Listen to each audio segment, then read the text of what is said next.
الحمد لله وكفى والسلام على عباده الذين اصطفى أما بعد أعوذ بالله من الشيطان الرجيم بسم الله الرحمن الرحيم قد أفلح من تزكى وذكر اسم ربه فصلى. قال الله تعالى في مقام آخر قد أفلح من زكاها وقد خاب من دساها. نزل بالعزة عما يصفون وسلام على المرسلين والحمد لله رب العالمين. اللهم صل على سيدنا محمد وعلى آل سيدنا محمد وبارك وسلم. اللهم صل على سيدنا محمد وعلى آل سيدنا محمد. اللهم صل على سيدنا محمد وعلى آل سيدنا محمد وبارك وسلم. Allah subhanahu wa ta'ala has made every human being with different parts. The first part Allah subhanahu wa ta'ala has given us is the part of our physical body which is called our jism or our jasad, which means the physical body. And to this jism and jasad Allah subhanahu wa ta'ala has given different parts. We have our limbs, we have our organs, different parts of our physical body, different parts of our jism or jasad. Then in addition to our physical body, we also have our spiritual body which is called a ruh.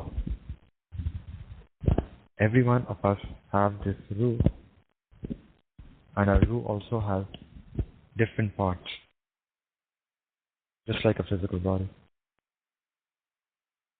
And the heart, just like in a physical body, we have a heart, a physical heart which controls the physical body.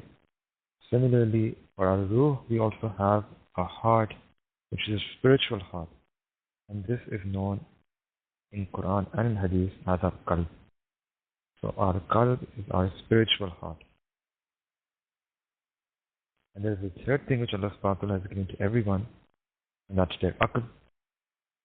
Aql is their mind, their intellectual faculty, our ability to reason and to think. And there is the fourth thing which Allah subhanahu wa ta'ala has given to every human being, and that's their nafs. Nafs simply is that part of the human being that has desires. It's what we call in Urdu or Arabic as markaz-e khwahishat. It's the center of a person's desires. The heart or qalb was that portion of that part of the body which was the seat of emotions. Seat of emotions of love for Allah subhanahu wa ta'ala. Seat of emotions, feelings and love. And this nafs is actually the seat of our desires. Whenever you want something, you desire something, you crave something, that is coming from the nafs. The nafs is your appetite. The nafs is your desire. And so many people sometimes have this misconception about nafs, that nafs is always bad. But actually Allah subhanahu wa ta'ala hasn't made nafs necessarily bad. And you see there's different types of nafs. And if it was necessarily bad, then we would have asked this question, why did Allah subhanahu wa ta'ala give us this nafs? But actually Allah subhanahu wa ta'ala has filled this nafs with both desires. There are desires which are good and there are desires which are bad. For instance, there are many good examples of good desires. If a person has this feeling, has this desire and yearning and craving in that I want to become a wali of Allah subhanahu wa ta'ala, I want to become a friend of Allah subhanahu wa ta'ala, I want to become a person of tahajjud, I want to become a hafiz of Quran. So these are all good desires. That is also coming from the nafs. And likewise, there are also bad desires. If the person thinks that, oh, I have a lot of power, may I live like this always, or I'm going to get popularity amongst people. People should praise me. People should do tarif of me. Or I have a craving for culture, fashion, All these things are bad desires.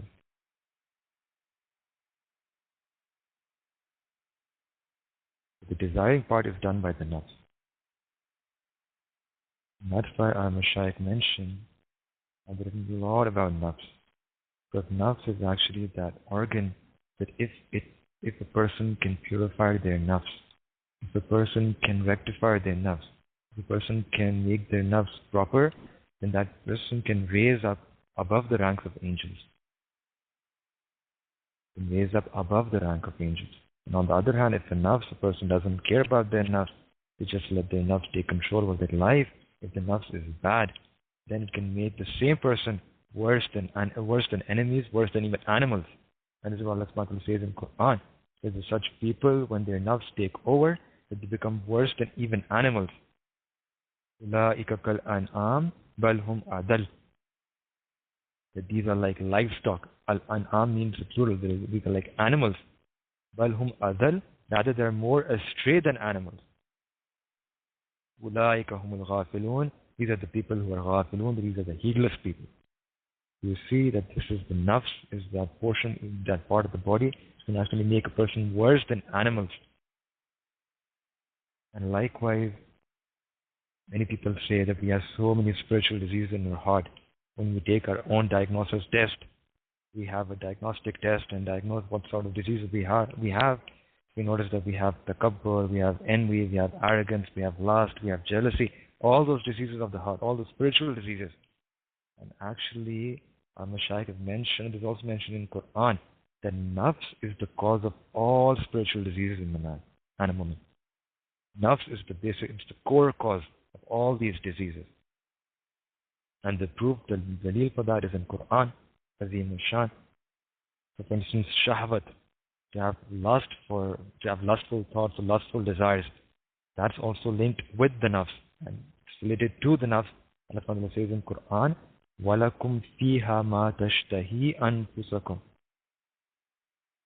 That you will have in yourself whatever your soul's desire. And you will have therein whatever your soul desires. The word used ma tashtahi, that's the shahwat. Anfusakum. It's your soul which desires. Allah subhanahu didn't use the word qalb. It's the qalb which desires. No. Allah subhanahu used the word nafs. It's the nafs which desires. Likewise, our khwaishat, the desires are also related to nafs. Allah subhanahu says, وَأَمَّا مَنْ خَافَ مَقَامَ رَبِّهِ وَنَهَى النَّفْسَ عَنِ الْهَوَىٰ. As for that person who feared the position, feared the maqam of his Lord, feared the maqam of his Rabb, and prevented his nafs, prevented his soul, prevented his self from unlawful inclinations, from hawa, from aimless inclinations, from his desires, vain desires.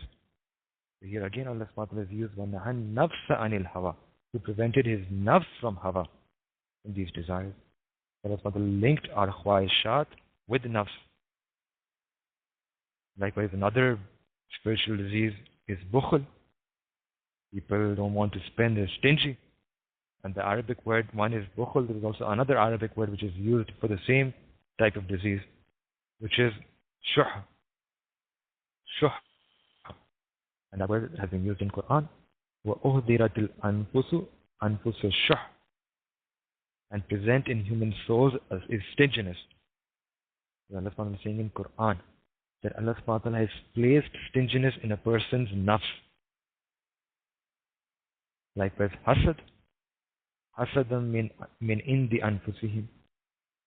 Out of envy from themselves.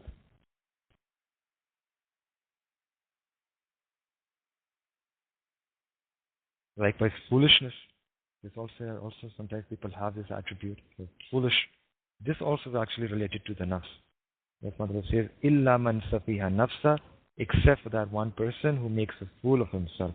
Except for that one who makes a fool of himself. The safiha nafsa. It's the nafs. Same word used. And finally, takabbur, arrogance. That also is related with the nafs. Because istakbaru fi anfusihim, they have certainly become arrogant within themselves. So even all these spiritual diseases, Allah subhanahu wa ta'ala is telling us, is giving ishara in Quran, that all of these spiritual diseases, the basis is the nafs. And even if you look at our own Islamic history, go back way in time, before even Allah subhanahu wa ta'ala created a human being, and at the time of shaitan, from starting of time, all the disobediences was either the nafs did it solely, or it did it in collaboration with someone else. That's the history of disobedience. It's either nafs or nafs plus something else. If you go back to the first disobedience ever, that's shaitan. Now shaitan did not obey the order of Allah subhanahu wa ta'ala, and he committed that sin. And when shaitan did that sin, as obviously there was no shaitan to lead him astray at that time. Today we can blame the shaitan, that was shaitan which led me to that sin or this sin. But who had shaitan to blame? He had his nafs. The nafs of shaitan made shaitan did that sin. Big badmash. Such a big enemy that it converted that same, the shaitan was Azazil. It was Tawsul Malaika. It was the likeness of angels. So much ibadah to Allah subhanahu wa ta'ala. In some books it is written 80,000 years of ibadah. And that same creature was changed and turned into shaitan. And these verses were inna alayka la'nati ila yawmiddin. And Allah subhanahu wa ta'ala is saying that there will be lanat upon you until the day of judgment. Ya Allah, the nafs was able to transform that creature from 80,000 years of ibadah into this la'nati ila yawmiddin. Allahu Akbar. Actually, it's nafs which was made the mustahiq of this lanat. Now, if you take the second nafirmani, second disobedience in Jannat, when shaitan convinced Amma Hawa alayhi salam that by eating the fruit you will stay in heaven forever, for always.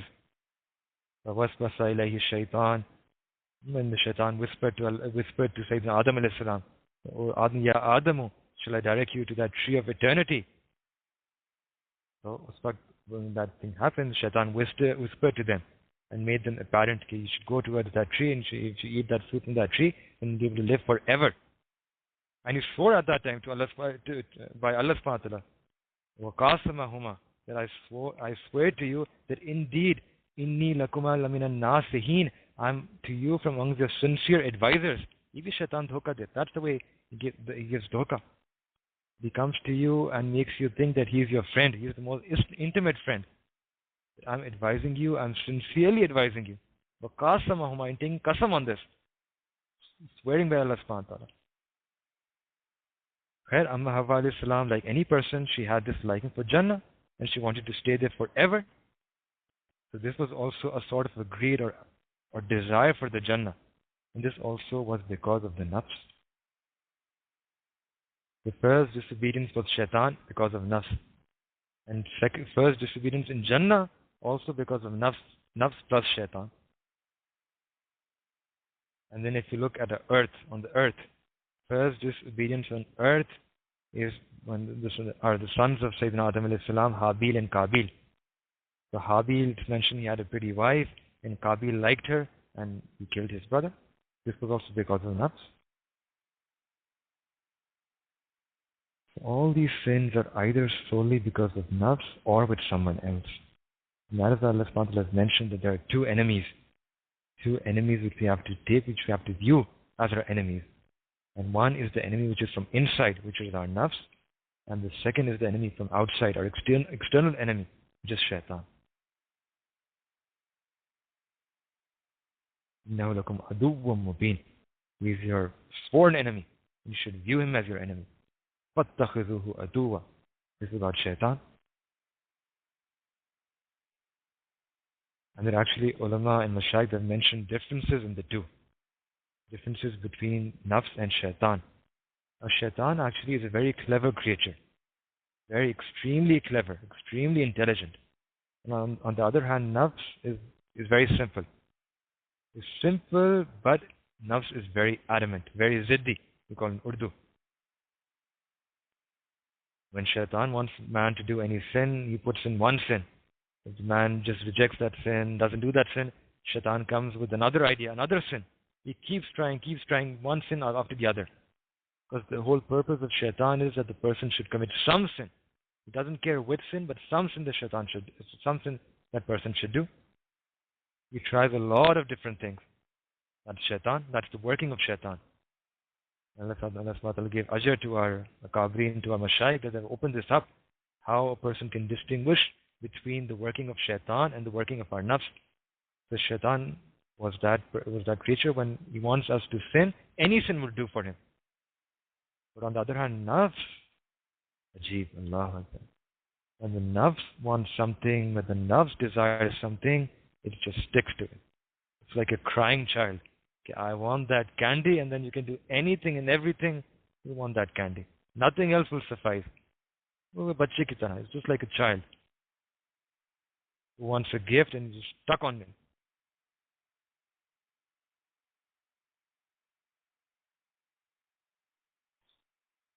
That's why this nafs is very important when we need to control our nafs. Sometimes our Shaykh used to give this and give an example to show how our nafs, all the desires of our nafs cannot be fulfilled. Once there was a king who had no children, and he asked his vizier to bring his son. So the king then played with the son and instructed the vizier that you should never let the child cry. So the child, he was playing with different toys. So the child asked for an elephant. So he was given one. One big elephant came. He started playing with that elephant, live elephant. Then he asked for a needle. He was given one needle. And he started crying again. And when they asked him, now what do you want? He said that I want you to make that elephant go through that needle's hole. Actually, that's the way our Mashaykh explained nafs. Not all the desires of our nafs can be fulfilled. It has to be some islah, some rectification of our nafs. Islah nafs. That means we have to rectify our nafs in order to curtail, in order to rope in its desires. And all of us know that shaitan has this project to misguide us. And nafs is like the insider, giving the inside news. And everyone would agree that the insider needs to be sorted first. Because if the nafs is made right, and it stops cooperating with shaitan, then shaitan will never be able to do anything to us. Not do anything to us. That is why our teachers suggest that nafs is more dangerous and should be treated and sorted and purified first. And it is also mentioned in Quran. Allah SWT also says the makar of the nafs is more than the makar of shaitan. Inna kaida shaitani kana zaifa. That indeed the plotting of shaitan is very weak. Zaif, that's the word used. It's very weak. And on the other hand, when Allah SWT talks about the makar, about the plotting of nafs, inna kaida kunna azim. Indeed, your plan is great. On one hand, shaitan the plotting of shaitan is zaif, whereas the plotting of nafs is azim. This actually is a big disease of which needs to be treated, which needs to be cured.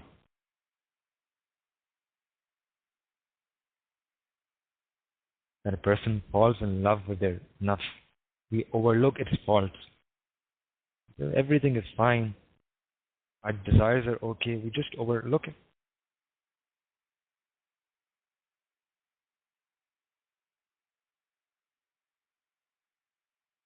Imam Ghazali Rahmatullah used to say one very ajib call attributed to him. He said that when a human nafs is afraid of remembering Allah subhanahu wa ta'ala and is happy when talking to other people, then he should know that his nafs needs to be corrected. It has to be islah. It's a big disease.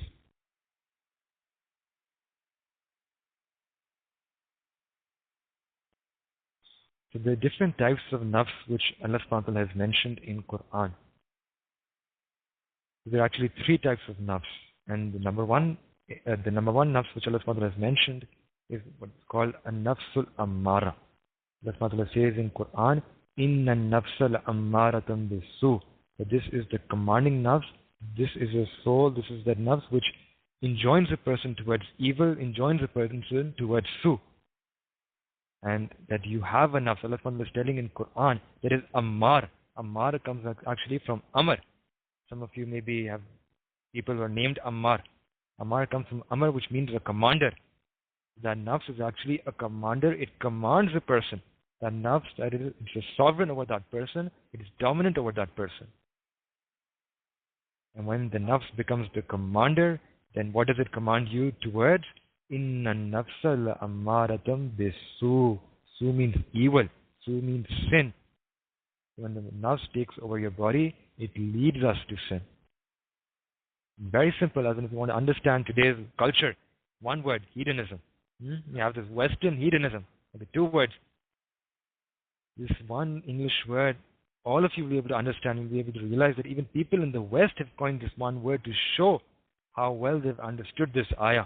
One word to show how precisely they understand this verse of Quran, Inna nafsa la ammaratam bisu, and that one word is hedonism. If your English is better, you know this word, that a hedonist is a person who chooses to be a creature of desire. He's a slave to his desire. We have this phrase in English, he's a person who's slave to his desires. He's slavery. There's different types of slavery. In other words, they know that if you choose to submit and you don't submit to Allah subhanahu wa ta'ala, you can submit to your nafs. That is being called a hedonist. Either you can, that's the decision, that either you can submit your nafs, either you can submit yourself to Allah subhanahu wa ta'ala, to the Sharia, to Quran or Sunnah, or if you don't submit yourself to Allah subhanahu wa ta'ala, then you're actually submitting to your nafs. There is no third thing. That's the competition. That's the hedonist. Is that human being who does whatever the nafs desires. And they won't use this word nafs. They're going to say that, oh, I'll do whatever my heart desires. But that's actually they're fooling themselves. But they're doing what their nafs desires. They created it's a whole culture for themselves. If the nafs desires certain sins, then they will create a whole apparatus to fulfill that sin. They have Hollywood and entertainment and bars and clubs and alcohol, music, disco, hip-hop, all of that. All of that is just a whole, it's like it's a whole machinery that the nafs has more opportunity to fulfill its desires. And they're slaves to their nafs. And Allah subhanahu wa ta'ala is teaching us that in Quran, that instead of being slaves to our nafs, we must become slaves to Him. We cannot become Abdul Nafs. We should be Abdullah. And even, let me give you a lesser example from the Muslim world. How a Muslim, can also become a slave of their own desires and nafs. What happens is actually that the nafs is going to all of a sudden feel some desire, some craving, some yearning, and it will become like a fire. It will become a fire, and you will think that I'll have to give in to that fire. You become overpowered by that feeling. You want to do something in your mind to release that feeling, to extinguish that fire. And that is the time when you give in to your nafs. You'll give in to that desire. Even if you do it secretly.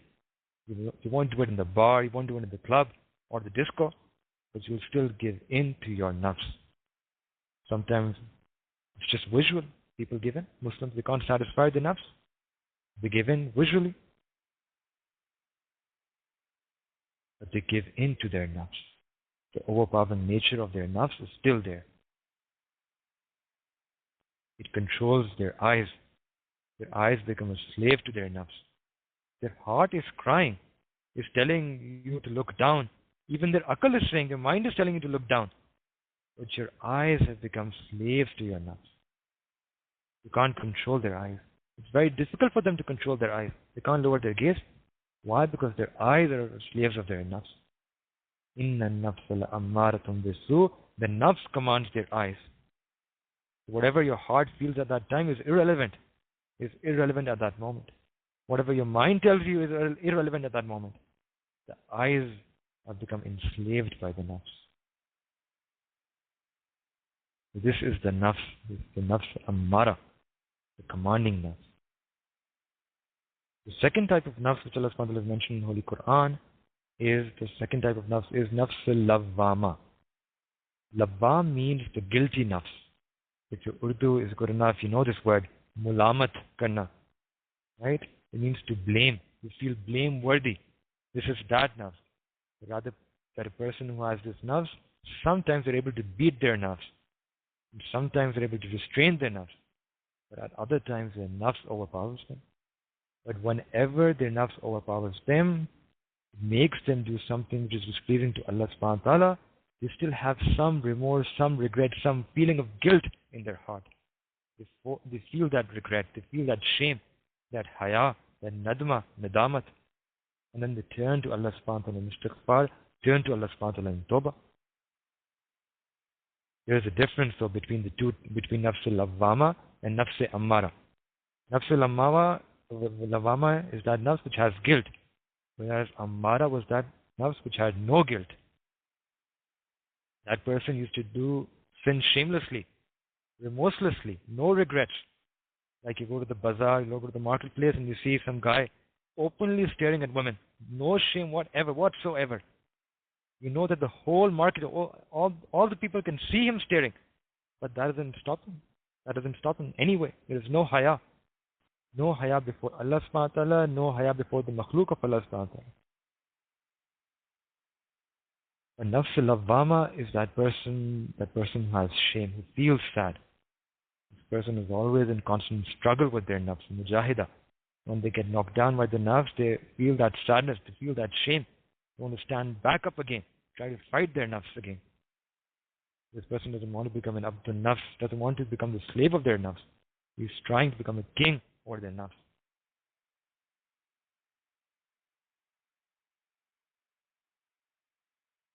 Alhamdulillah, inshallah ta'ala, by the grace of Allah ta'ala, you and me, we are the people of nafsul lawwama. If we were nafsul ammala, we wouldn't have prayed our fajr, we wouldn't have prayed our dhuhr. It would have been very difficult for us. We are people who are guilty sinners of this ummah. We are sinners, but we are the guilty sinners. We feel that nadma, that guilt in our heart.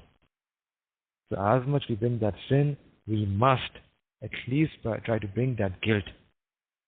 Always we should remember this, that if we don't have that ability to bring as much good deeds as we bring sins, at least we should try to bring guilt and remorse and regret as much as we bring our sins.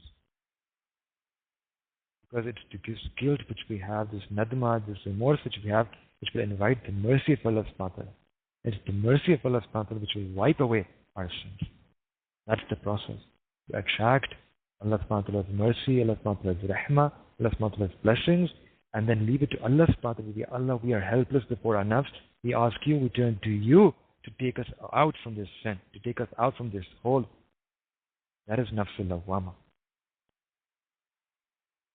And then there's the third type of nafs, Allah, which Allah subhanahu wa ta'ala has mentioned in Quran, which is the nafs al-mutma'inna. All of us know the very famous surah, the last part of 30th juz. Ya ayyatuhan nafsul mutma'inna irji'i ila rabbiki radiyatan mardiyya. This is the nafs al-mutma'inna. Mutma'in, you know this word from Urdu. It has two meanings actually. Nafs mutma'inna is that nafs that is mutma'in, that is happy on the deen. This is that nafs which has been beaten into shape.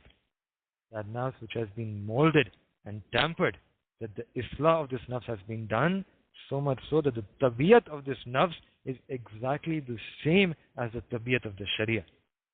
Whatever are the makruhat sharia becomes the makruhat tabiyah. Even those things are slightly displeasing to Allah subhanahu wa ta'ala in the sharia, those things become slightly displeasing to that person's nafs, the tabiyat of that nafs. He is happy on the deen. He doesn't need anything. No longer has any desires for the haram. No longer has any desires for the makruhat. This is that nafs. It's completely mutma'in on those desires that are within the halal.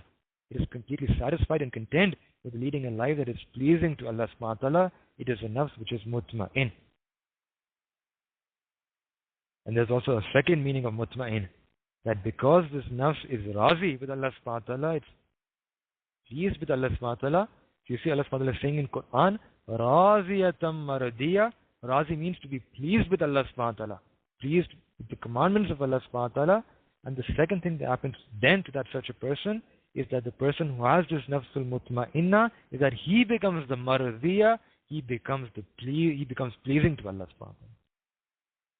He becomes the object of pleasure of Allah subhanahu wa ta'ala. He gets the rizwan of Allah subhanahu wa ta'ala, rizwanullah, Allah subhanahu wa ta'ala's pleasure. That is, Allah subhanahu wa ta'ala becomes pleased with such a person. When Allah subhanahu wa ta'ala is pleased with him or her, Allah subhanahu wa ta'ala sends sukoon and itminan on that person's heart. Their heart has sukoon, their heart has peace and tranquility. Their heart is happy in this world. And that is really, I think, if we analyze ourselves, that is what anybody in the world really wants. It's peace of heart. If I tell you that I'll give you a nice life, a good career, all of that, but your heart will be parishan, there will be no peace, you become anxious. You want such a life. On the other hand, I'll say that, oh, there will be some ups and downs in your life, some tests and trials in your career. But throughout your life, you'll have peace of heart. You'll say, okay, if there's any difficulty, if it doesn't affect my heart, and despite that difficulty and trial, I'm able to have peace of my heart, then I'll take such a difficulty. I'll take such life. This is nafs mutma'inna. And who are these people? Who are the people of nafs mutma'inna? These are the Sahaba Ikram, radiyallahu ta'ala anhum ajma'in. These are the awliya, the sulaha, the siddiqeen, the salihin of this ummah. That is what Allah subhanahu wa ta'ala says in Quran. Allah inna awliya Allahi la khawfun alayhim wa la hum yahzanun. These are the people, the friends of Allah subhanahu wa ta'ala, la khawfun alayhim. They have no fear upon them, no fear whatsoever. Threat-free existence. Walahum yahzanun. They have no grief, no depression, no tension, no worry, no anxiety. They're mutma'in. They're happy, they're content. Why are they content? Because they have this itmanan given to them, Allah subhanahu wa ta'ala, which comes with their taluk with Allah subhanahu wa ta'ala. It comes with their qurb with Allah subhanahu wa ta'ala. These are people, ula'ikal muqarrabun, whom Allah subhanahu wa ta'ala has brought close, brought near to them, brought near to Him. That these are, in other words, these are people who have been drawn near to Allah subhanahu wa ta'ala. When they feel this closeness to Allah subhanahu wa ta'ala, they're happy. It means everything to them in this world. It actually means that we should also try and make this dua. That, Ya Allah, we also want to get this nafs mutma'inna. We should recite this dua which Sayyidina Rasulullah taught us. Very easy dua. Very easy dua. Razitu billahi rabba. That, Ya Allah, I'm pleased with the fact that you are my Rabb. Wa razitu bi Muhammadin Nabiyya sallallahu alayhi wa sallam. That I'm pleased to have Prophet sallallahu alayhi wa sallam as my Nabi. And wa razitu bil Islami dina. And I'm so pleased to have Islam as my deen. And if you keep repeating this sentence over and over in your mind, in your heart, and even if you want in your tongue, you'll be conditioning yourself to this reality. That I'm a perfectly happy person because I have Allah Ta'ala as my Rabb, because I have Sayyidina Rasulullah as my Nabi, because I'm from the Ummati Mustafa, he is my Nabi. On the day of judgment, when we'll put people in front of in the groups of their Nabi and in the groups of their Anbiya, I'll be in his group. I'm Razi. And Razitu bil Islami Dina, that I'm so pleased with the fact that I have Islam, the most kamil way of living, the most perfect, complete, most beautiful and noble way of life as my deen. And when a person keeps reciting this, keeps thinking about this, keeps feeling this, then they take one step towards this nafs mutma'inna, which is Raziya, that they become pleased with Allah subhanahu wa ta'ala. And if we can learn how to become pleased with Allah subhanahu wa ta'ala, then Allah subhanahu wa ta'ala will become pleased with us. That's why once one person came to Hazrat Ali radiallahu ta'ala anhu, and he asked a question, that how do I know that if Allah subhanahu wa ta'ala is pleased with me? So Sayyidina Ali radiallahu ta'ala anhu said, very simple. You should just look and check into your heart and see that if you're pleased with Allah. If you're pleased with Allah, then know that Allah subhanahu wa ta'ala is pleased with you. And if you're not pleased with Allah, then you're unaware of Allah subhanahu wa ta'ala, you're distant from Allah subhanahu wa ta'ala, then Allah subhanahu wa ta'ala is not pleased with you. Very simple. This is the meaning of this word, Raziyatum Maradiyah. We should make ourselves Razi to every hukum. Ya Allah, this is your hukum. I make myself Razi to your hukum. Allah Ta'ala, whatever you have given me, everything which you have given me, whatever difficulty you have put me in, if you want to test me, shake me in this way, I will have sabr, I will have shukr, I will have patience and gratitude. I am Razi. We should make ourselves think like that we are pleased with Allah subhanahu wa ta'ala.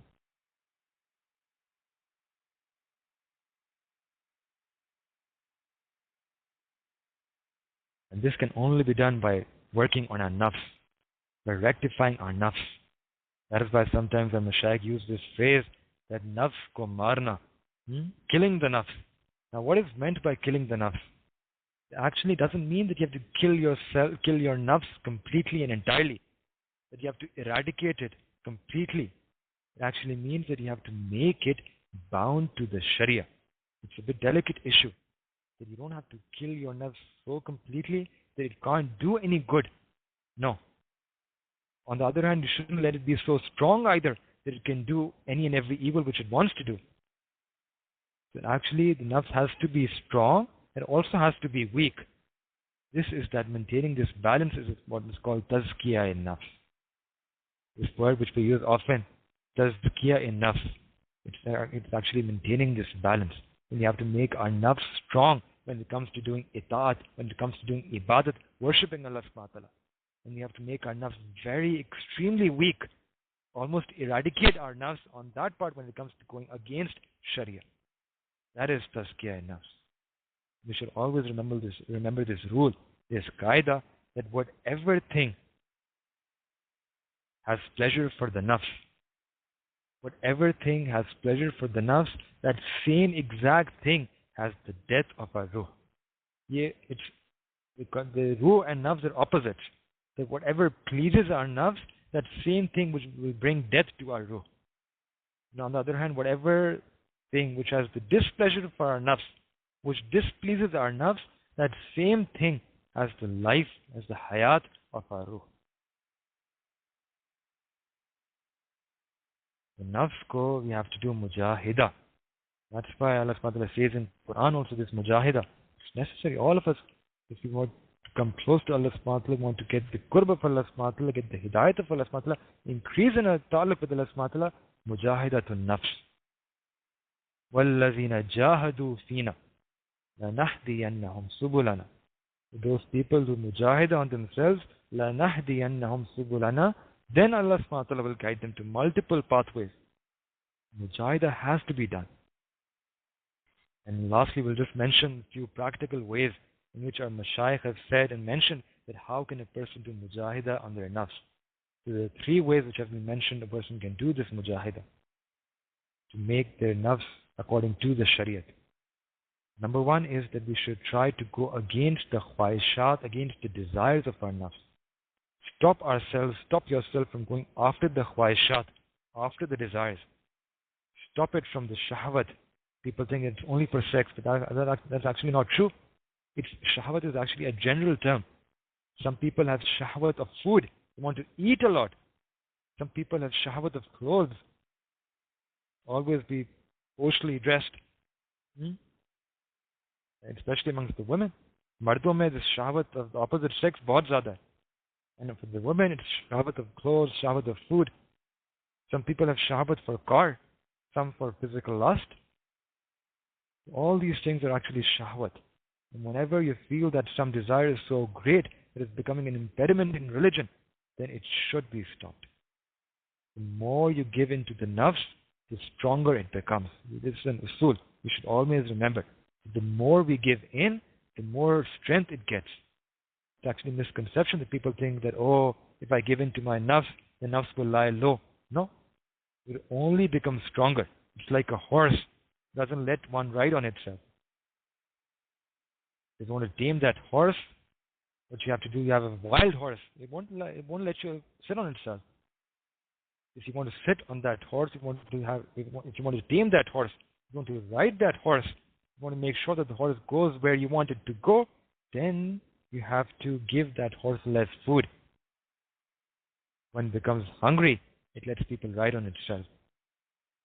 Sometimes people say that one way you can you can go against your nafs is to stop feeding your nafs. Stop feeding the food of khwaishat for your nafs. Seedha ho jayega nafs. When a person misses fajr, now you should blame your nafs. You should stop feeding. Say, okay, you've missed your fajr, you'll miss your breakfast. Next day, a person will wake up for tahajjud. We have to do this. We have to tame our nafs. That's the first way, going against the desires of our nafs. Second is that we need to put the burden of ibadah on the nafs.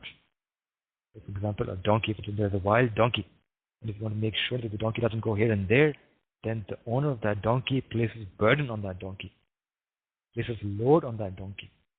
The donkey is so overwhelmed by that burden, by that weight, that he can't go here and there. Goes in a straight line, follows the orders, follows the command of his master.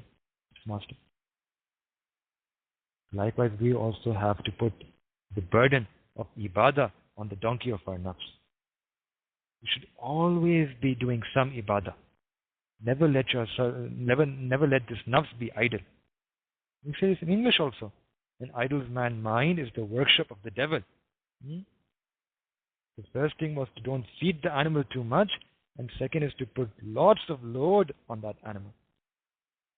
Praying salah, reciting Quran, reciting istighfar, reciting durood salawat, doing muraqabah, remembering Allah subhanahu wa ta'ala.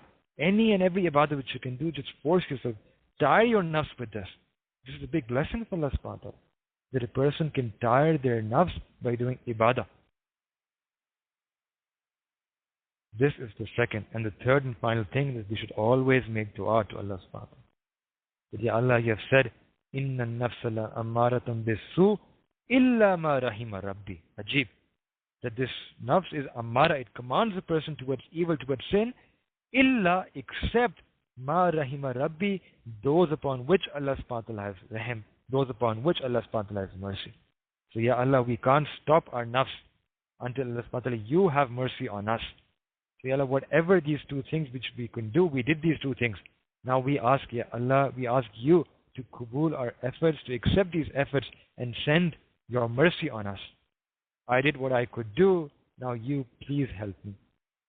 This is the way we offer ourselves to Allah subhanahu wa ta'ala, offer ourselves in the protection of Allah subhanahu wa ta'ala. Ya Allah, we want to come in the folds of your rahmah, so that you can take us out from this deception of our nafs. You can grant us this tazkiyah nafs, this islah nafs, this pure nafs, this nafs mutma'inna. There's some things which are also mentioned by Akabir, by Mashayikh. So one thing which is mentioned by Shaykh Ashraf, Hazrat Thanvi Rahmatullah Alayh, he used to say that you should try to be in the company of a true Shaykh, a complete perfect Shaykh. Why? Because Shaykh actually is that person who knows how the nafs acts. He's a person who has experience. If a friend gives you direction, then you can still go astray. If the person sits with you on the car, then he leads you to the destination.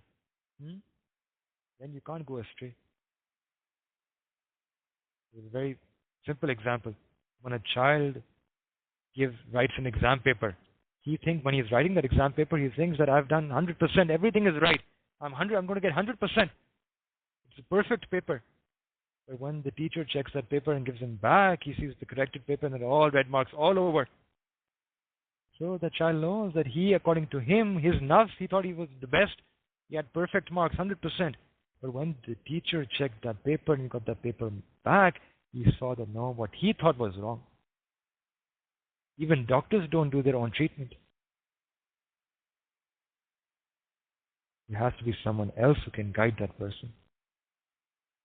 Hazrat Umar Radhiyallahu Ta'ala anhu, such a big Sahabi, he used to say about himself that whoever brings to me the present of my faults, I will pray for that person's forgiveness. Allahu Akbar. You present faults to me, I'll make dua for you, make dua maghfirat for you. This is first that we should try to be in the company of those people. That's why Allah says in Quran, you should unite your very being with the Sadiqeen. Kunu ma Sadiqeen, unite yourself with those people who are truer than you. In their relationship with Allah, in their relationship with Allah subhanahu wa ta'ala, those people who are truer and who know this path towards Allah subhanahu wa ta'ala and the pitfalls on this path presented by the nafs and shaitan, and who can guide you. That's why Allah subhanahu wa ta'ala says that Ar-Rahman fasal bihi khabira. That Allah subhanahu wa ta'ala is Ar-Rahman, you should fasal bihi khabira. You should ask that person who has khabir, who has deep knowledge of what means that Allah subhanahu wa ta'ala is Ar-Rahman. So we have to ask, we have to be in the company of such people who have such deep khabar. And secondly, we should also try, this is a bit difficult, but also learning from our enemies. Learning from your enemies, from those people who are your hasid, from your enviers. So sometimes when Allah subhanahu wa ta'ala is pleased with a person, He fixes some policemen on that person. So they constantly rebuke that person, tell him not to do this, not to do that. And we've seen that good people generally, they're likely to have more and more hasideen. Likewise, Sayyidina Rasulullah says, we mentioned in Quran, وَمِن شَرِّ حَاسِدٍ إِذَا حَسَدٍ, that you should seek refuge from the evil of the envier. That these are actually people, that what these people tell me of my sins, my faults, we should try to correct ourselves. Sometimes they have hikmat in there. Hikmat in their words. They can point to faults inside of you, they can point to faults inside of you, point to your sins. You should try to take heed from them, get ibrat from them. Learn from others what caused their demise. And last and a very easy way to tackle nafs, which I've learned from our own teachers, is that nafs actually is a creature which we mentioned, it's a creature of pleasure. It needs pleasures. So why don't you make it used to the enjoyment, the pleasure of ibadah? Why don't you give it and let it taste the sweetness of standing at night in worship of Allah subhanahu wa ta'ala. Let it taste the sweetness of sending durood and Sayyidina Rasulullah sallallahu alaihi wasallam.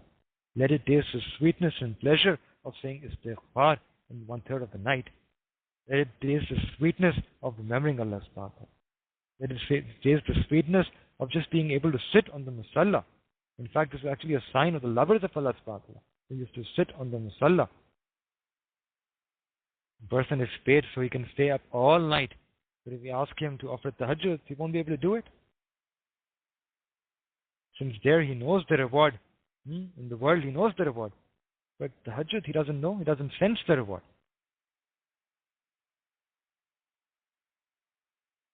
This is all of us, we need to purify our nafs. This is what Allah subhanahu wa ta'ala said in Quran, this is ayah which we recited at the beginning. That قَدْ أَفْلَحَ مَنْ زَكَّاهَا وَقَدْ خَابَ مَنْ دَسَّاهَا. It's not a fazail wala kam. That if a person can do it, okay, it's fine. If you don't do it, there's no problem. It's actually a farz. Tazkiyah nafs is a farz. He who has succeeded to purify himself, قَدْ أَفْلَحَ مَنْ زَكَّاهَا. He has to purify himself. And it shows the importance of this purification. Allah subhanahu wa ta'ala actually took 7 qasams in Quran. وَالشَّمْسِ وَالدُّحَاهَا وَالْقَمَرِ إِذَا تَلَاهَا. All of that. And then Allah subhanahu wa ta'ala is saying, قَدْ أَفْلَحَ مَنْ زَكَّاهَا.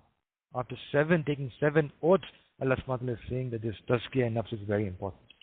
This islahi nafs is very important. It shows us how much this is valued in the eyes of Allah subhanahu wa ta'ala. We should also value this in our life and be aware, and we should make effort for this, to mujahida on our nafs.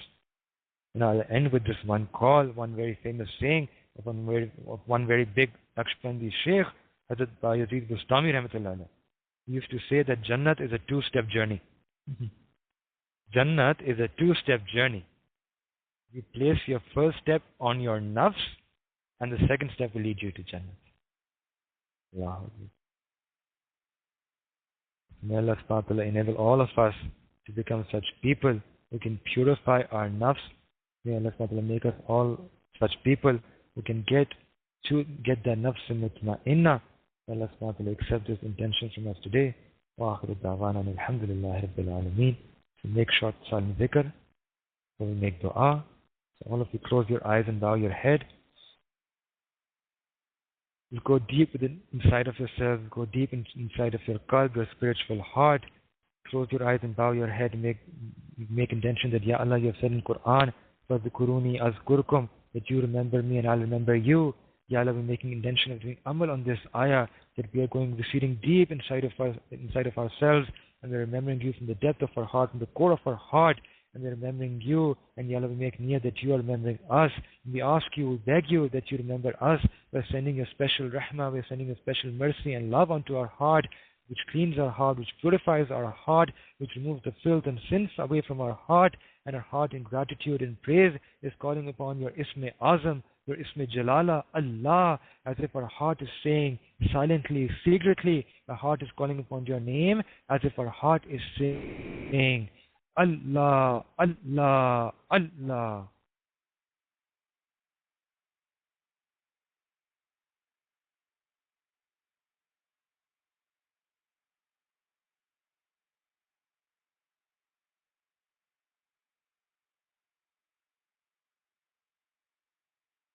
لا إله إلا الله محمد رسول الله الدعاء سبحان ربي الأعلى حال اللهم صل على سيدنا محمد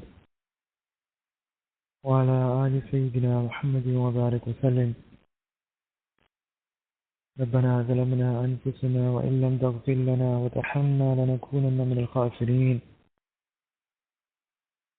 رب اغفر وارحم وأنت خير الراحمين اللهم إنا نسألك حبك وحب من يحبك وحب ما يقربنا إليك ربنا يا الله يا رب كريم يا Allah we turn to you in Tawbah Ya Rabbi Kareem we turn to you Ya Rabbi Kareem asking you to grant us the Hakika of our Iman Ya Rabbi Kareem grant us the Hakika grant us the true reality of our Iman grant us the Hakika of Sunnah grant us the Hakika of Zikr Ya Rabbi Kareem Ya Allah make us among those people amongst the Zakireen Ya Rabbi Kareem, Ya Allah, we're sick and tired of living such a heedless life. We're sick and tired of being such a hopeless life. Ya Rabbi Kareem, Ya Allah, we're leading a life, we're slaves of our nafs. Ya Allah, we have such a commanding nafs. A nafs amaratum bisu. Our nafs commands us towards evil. Ya Rabbi Kareem, Ya Allah, we ask you, Ya Rabbi Kareem, to take us out from this nafs. Grant us a nafs mutma'inna, Ya Rabbi Kareem. Ya Rabbi Kareem, take us out from these ranks of amaratum bisu. Take us out from the rank of amongst the Ghafilin. Take us out from amongst the lifestyle that is heedless of you. Take us out from amongst those emotions that are empty of you, those feelings that are empty of you, those desires which are absent of you. Ya Rabbi Kareem, Ya Allah, we come to you with our broken hearts. Ya Rabbi Kareem, we come to you with our hardened hearts. We come to you, Ya Rabbi Kareem, with our saddened hearts. Ya Rabbi, we come to you with our blackened hearts. Ya Muqallibul Qulub. Ya Rabbi Kareem, Ya Muqallibul Qulub. Qalib Qulubana, Ya Rabbi Kareem, you're the true changer of our hearts. Change our dead hearts, Ya Allah. Ya Mudakki Hakiki, Ya Allah, you're the true purifier of our hearts. Purify our hearts, Ya Allah. Purify our souls, Ya Allah. Purify our nafs, Ya Rabbi Kareem. Ya Allah, it's difficult for us to do this mujahida. Ya Rabbi Kareem, make it easy for us to do mujahida to nafs. Make it easy for us to, Ya Allah, burden our nafs with ibadah. Grant us the pleasure of tasting your sweetness of ibadah. Grant us the pleasure, grant us the sweetness of ibadah. Grant us the sweetness of tilava. Grant us the sweetness of dhikr. Grant us the sweetness of istighfar. Ya Rabbi Kareem, grant us the sweetness of durood and salawat. Ya Rabbi Kareem, makes these pleasures, make this sweetness more than the sweetness of sin, more than any and every other thing which takes away from you. Ya Rabbi Kareem, Ya Allah, let a pleasure for you be overpowering, be overwhelming. Ya Rabbi Kareem, Ya Allah, make us such as become pleasing to you. Ya Rabbi Kareem, Ya Allah, we present our fragile hearts to you. Ya Allah, we present these weak hearts to you. We present our nafs to you. Ya Allah, these hearts and these souls have iman in you. We have love for you, yearning for you. Ya Rabbi Kareem, we ask you to accept this iman. Ya Allah, we have nadama in our souls. We have the lavama to nafs. Ya Allah, we have to be guilty when we sin against you. Ya, we have that remorse and regret in our heart. We have that bad level of haya. Ya Rabbi Kareem, we did ask you to, Ya Allah, take this iman, yeah, accept this iman in our heart, accept this bare drop of haya which we have in our heart, those bare drops of remorse and regret we have in our heart, those bare drops of guilt and nadma which we have in our heart. Ya Rabbi Kareem, accept us with the renewal of our iman, accept us with the renewal of our haya, accept us with the renewal of our tawbah. Ya Rabbi Kareem, accept this tawbah. Ya Rabbi Kareem, we ask you to make our qalb munawwar with the nur of iman, munawwar with your love and your muhabba, make our soul, make our nafs munawwar, make our soul, make our nafs munawwar, make it raziyatum mardiya. Ya Allah, Ya Rabbi Kareem, make it pleased with you, and you become pleased with us. Ya Rabbi Kareem, we recite those words, those beautiful dua which the Rasulullah taught us. Raditu billahi rabba. Ya Allah, we're happy to have you as our Rabb. We're pleased to have you as our Rabb. Raditu billahi rabba. Raditu bi Muhammadin sallallahu alayhi wa sallam nabiyya. We're happy to have Sayyidina Rasulullah sallallahu alayhi wa sallam as our Nabi. Ya Allah, raditu bil Islami deena. Ya Allah, we're happy to have Deen Islam as our Deen. Ya Rabbi Kareem, we ask you, we present ourselves to you. we ask you to become pleased with us. Ya Allah, we ask you to grant us that maradiyah. Ya Allah, become pleased with us. Grant us that rizwan. Ya Allah, grant us that rizwan. Ya Rabbi Kareem. Ya Allah, adorn our hearts with the nur of Iman, with the nur of Taqwa. Adorn our hearts with the nur of Sunnah. Adorn our hearts with the nur of Dhikr. Adorn our hearts, Ya Rabbi Kareem, for the nur of Ibadah. Accept our hearts for the khidmat deen. Ya Allah, Rabbi Kareem. Ya Allah, accept our hearts for the khidmat of this deen. Accept our hearts for tilawat al-Quran. Accept our hearts to be awaiting our salah. Ya Allah, we stand before you with empty hearts, with absent hearts. We prostrate before you with absent hearts. Ya Allah, Ya Rabbi Kareem, make tawbah of our sins. Ya Rabbi Kareem, make tawbah of our shortcomings. Ya Allah, we beg you to fix this fault in us. We beg you to improve our quality of our salah. Ya Rabbi Kareem, Ya Allah, grant us surur in our salah. Grant us sukoon in our sajda. Grant us halawat in our iman. Ya Rabbi Kareem, we too want to become amongst the beloveds. Ya Allah, we too want to become amongst your lovers. Ya Allah, accept us for this path of your muhabba. Accept us for this path of your mehbubiyya. Ya Allah, make us amongst your friends. Ya Allah, make us amongst the friends of your friends. Ya Allah, we say in English, a friend of a friend is a friend. Ya Allah, Kareem, Ya Allah, make us your friends, and making the friends of your friends. Ya Allah, Ya Rahimeen, Ya Rabbi Kareem. Ya Allah, you know the hypocrisy in our hearts. You know every sin which we have done until this moment.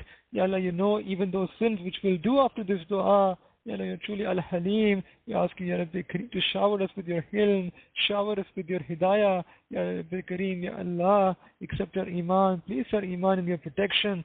Protect our iman from all the fitnas of our time, from all those fitnas which are outside of the Muslim world. And Ya Allah, protect our iman from all those fitnas which are inside of the world, which are inside of the Muslim world. Ya Rabbi Kareem, Ya Allah, make us such that we follow the footsteps of the Anbiya. Ya Rabbi Kareem, Ya Allah, take away all our difficulties, all our preoccupations, all our worries. Ya Rabbi Kareem, Ya Allah, accept us for this life of ibadah, accept us for this life of tahara. Ya Allah, we also want to be amongst those who love the Mus'haf, who love the Musalla. Ya Allah, Ya Rabbi Kareem, you have said in Quran, نَحْنُ أَقْرَبُ إِلَيْهِ, that you are close to us in your own jugular self, our own jugular vein. Ya Allah, we also want to experience that qurb. We also want to experience that akrabiyat. Ya Allah, we also want to become akrab to you. Ya Allah, accept us for this path. Ya Rabbi Kareem, Ya Allah, those of us who have any worry, any difficulty, Ya Allah, we make dua for them. Ya Allah, remove their difficulties. Grant us the strength and willpower to follow the deen. Ya Allah, enable us so that we can make the sacrifices to follow the deen. ربنا تقبل منا إنك أنت السميع العليم وتب علينا إنك أنت التواب الرحيم وصلى الله تعالى على حبيبه خير خلقه محمد وعلى آله وصحبه أجمعين برحمتك يا أرحم الراحمين.